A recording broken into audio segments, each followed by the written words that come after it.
Phénomène culturel, anthropologique, second, le désir et le plaisir n'expliquent finalement à peu près rien à la sexualité.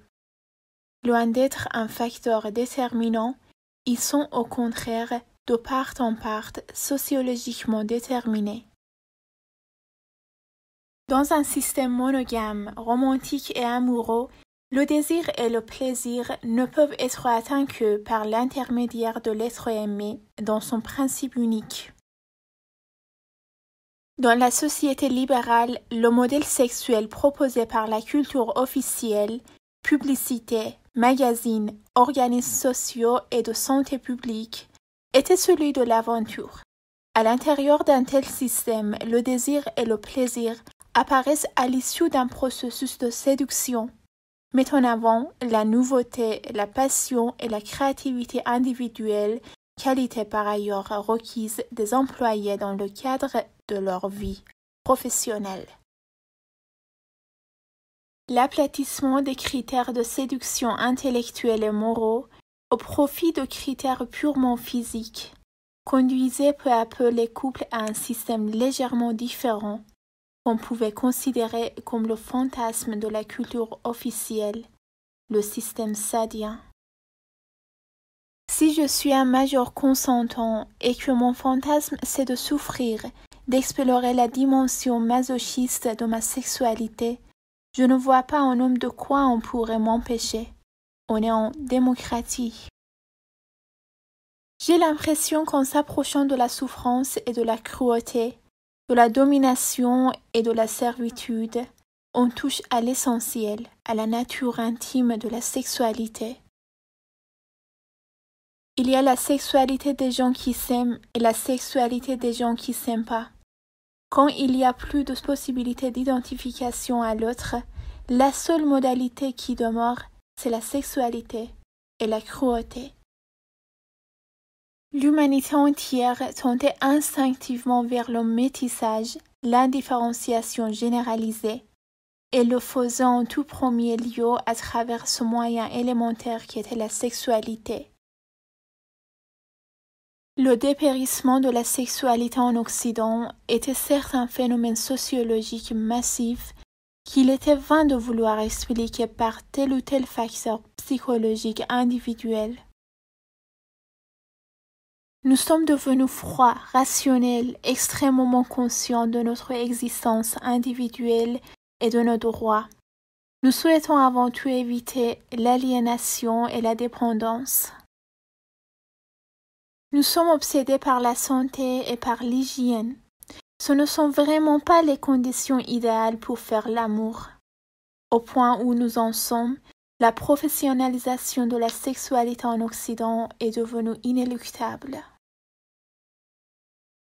Moi-même, je ne voyais aucune objection à ce que la sexualité rentre dans le domaine de l'économie de marché. Il y avait beaucoup de manières d'obtenir de l'argent, honnête ou malhonnête, cérébral ou au contraire, brutalement physique. Si décidément la sexualité devait rentrer dans le secteur des biens d'échange, la meilleure solution était sans aucun doute de faire appel à l'argent. Ce médiateur universel qui permettait déjà d'assurer une équivalence précise à l'intelligence, au talent, à la compétence technique.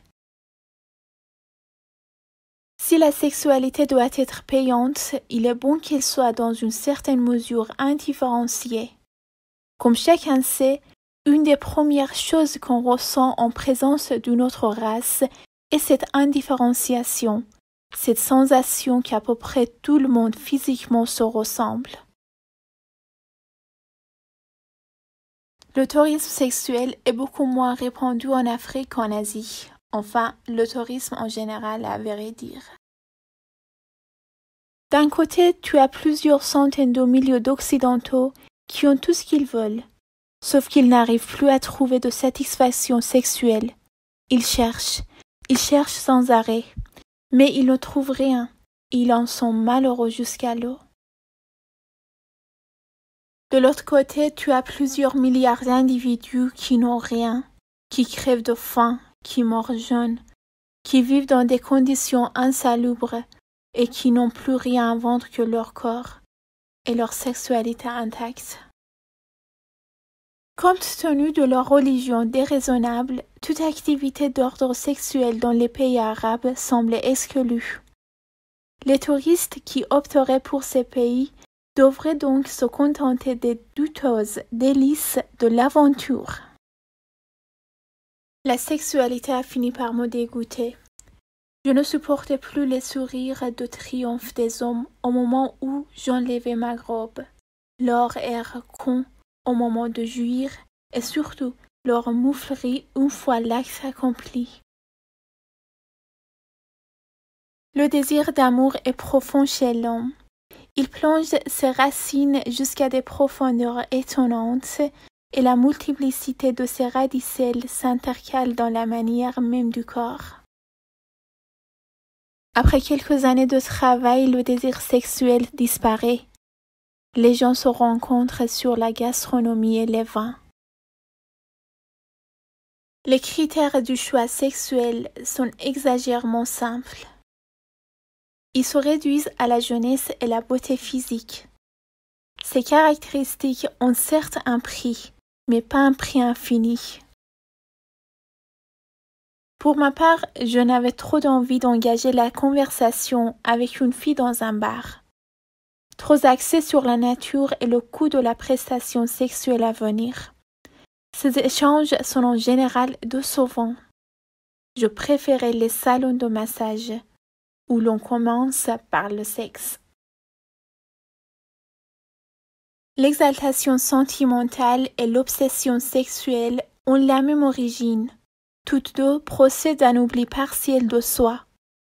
Ce n'est pas un domaine dans lequel on puisse se réaliser sans se perdre.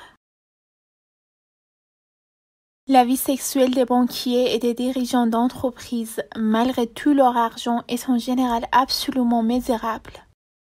Ils doivent se contenter de brefs rendez-vous payés à prix d'or avec des escort girls qui les méprisent et ne manquent jamais de leur faire sentir le dégoût physique qui leur inspire.